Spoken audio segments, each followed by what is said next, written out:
Well, Novocaine had met my expectations. And for the concept of a guy who can't feel any pain, it actually made a whole lot of sense in terms of turning him in this action hero. And of course, overall, this film, it is entertaining as well.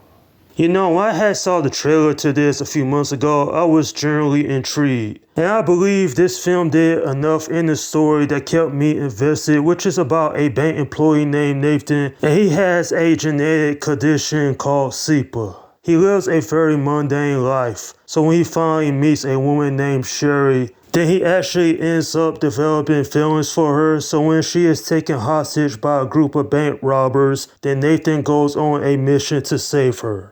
This movie is absolutely bonkers, but in a good way. It reminded me of 2006 Crank with all the chaotic energy, and it's actually one of the better action comedies I've seen so far this year. And with a runtime of 1 hour and 50 minutes, this never feels like it overstays its welcome. I wasn't bored watching it. And even the action scenes were a standout in this as well. Not only did this story keep me invested, but the characters were just as interesting. Nathan, he's an everyday common guy, he's introverted, and when he meets Sherry, it actually changes his life for the better. I thought that Jack Quaid did such a great job. This guy is perfectly cast as this character. Where most people go to the police when someone they care about gets kidnapped, this guy, nah, he goes on this path just to save her. He becomes this unlikely action hero. Amber Midthunder, I too like her performance. I thought Sherry was a cool character. Now, there's a plot twist with her, which I won't spoil, but it kind of was predictable, I'll have to say. And then there's Jacob Baladon. You know, dude is hilarious. Like Roscoe, he may not be in this that much, but when he does show up, he does have his moments. And as far as the villain is concerned, I thought he was generic. He was a little bit boring. I mean, Simon was quite forgivable.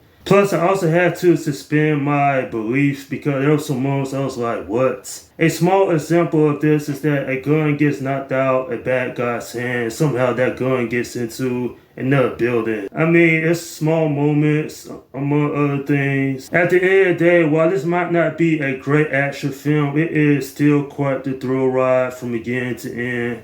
And I certainly probably would go back to rewatch this just because it's just that enjoyable. I'm giving this film a 7 out of 10. I certainly would recommend this for people out there because it is worth the time to see in cinemas or when this eventually comes out on streaming services. The two directors, Dan Burke and Robert Olson, I haven't seen any other movies they have worked on, but they did such a good job with this one. This film has heart, it has a main protagonist you can get behind, and there are some good comedic moments that I really did appreciate. Sure, it does have its issues within the story that had annoyed me a little bit, but for the most part, I had a very good time with this. And that's my review of Novocaine.